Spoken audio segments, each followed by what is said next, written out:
Tom Hanks in Castaway has nothing on Konami's tropical island getaway Lost in Blue, which finally makes its way to a home console after spending years marooned on the DS. Shipwrecked eliminates the top-down view, adds a 3D landscape, and tacks on motion controls. Is it time to lather up that sunscreen or allow this series to remain lost in the big blue yonder?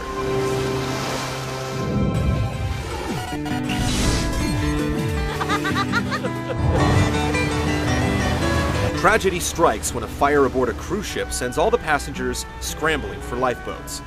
You quickly find yourself in a sticky situation as you're flung overboard. All hope is not lost, though, as you wash up on what appears to be a deserted island in the South Pacific. It's time to dig into your survival instinct, locate shelter, find something to eat, and secure clean water. You'll soon meet a fellow castaway from your ship, and together try to find a way off the island. It's a simple, recycled idea that still has its appeal.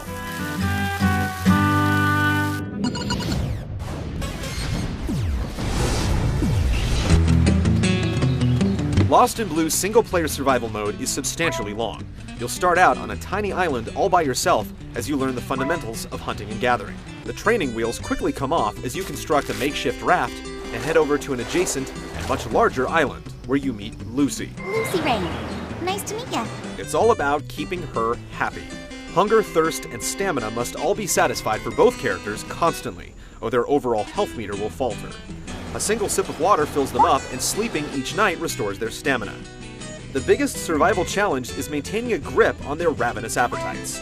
The island is littered with berries, coconuts, wild mushrooms, and fish to eat, but the reward is outstripped by endless hunting and gathering. Even 300-pound wild boars only fill up a third of the hunger meter. It's ridiculous. It's not all about grinding for nourishment, though, since you'll need to explore the vast regions of the island, uncover recipes for better meals, and participate in a slew of minigames. In a new feature, both Aiden and Lucy have pets, but they serve little purpose. The monkey can climb trees and snatch coconuts, but only when he's in the right mood. Through the use of teamwork, you'll forge new pathways to get new objects and items to build tools like a bow or a fishing pole. Scouring the entire island to get a single leaf just to build a signal fire just isn't fun. You'll find yourself spending countless hours locating the essentials for survival instead of being able to explore.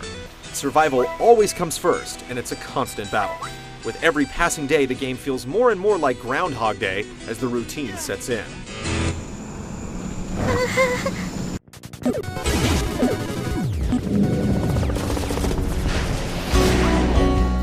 The Lost in Blue series has always teetered between innovation and frustration, and Shipwrecked is no exception. Motion control replaces the stylus and strikes a good balance between functionality and ease of use. Knocking down coconuts, sifting through sand for mussels, and rubbing sticks for a fire all feel great, though spearfishing could have benefited from improved aiming. Pacing is the biggest issue. Your character runs at a steady pace and can cover quite a bit of ground, but the island is filled with varying levels of terrain that interrupt your momentum. Moving from ledge to ledge takes ages. Throw Lucy into the mix, and it really slows things down to a crawl. Waiting to assist her over every jump or pull her up will eventually test your patience. Despite this being the fourth installment, your companion is still just as dim-witted and incapable as ever.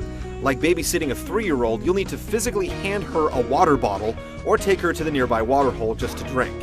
And when she's not with you, she just stands still, lollygagging and complaining as her stats decrease, completely ignoring the fact that she already has what she needs.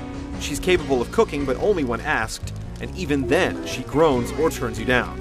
The only saving grace is being able to send her home without you, so that you can explore alone.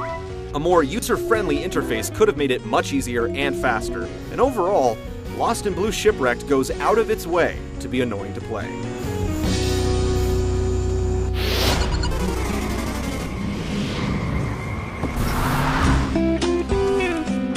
This game was created with a lowest common denominator graphics engine, and it shows in the bland textures.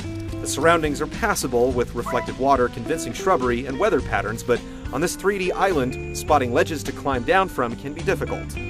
There's voiceover, but only during key moments, and it predominantly relies on written dialogue to convey everything. Anytime. Its production values could certainly use some help. Help! Ah! Just like the DS versions, the concept for Lost in Blue Shipwrecked hits all the right marks.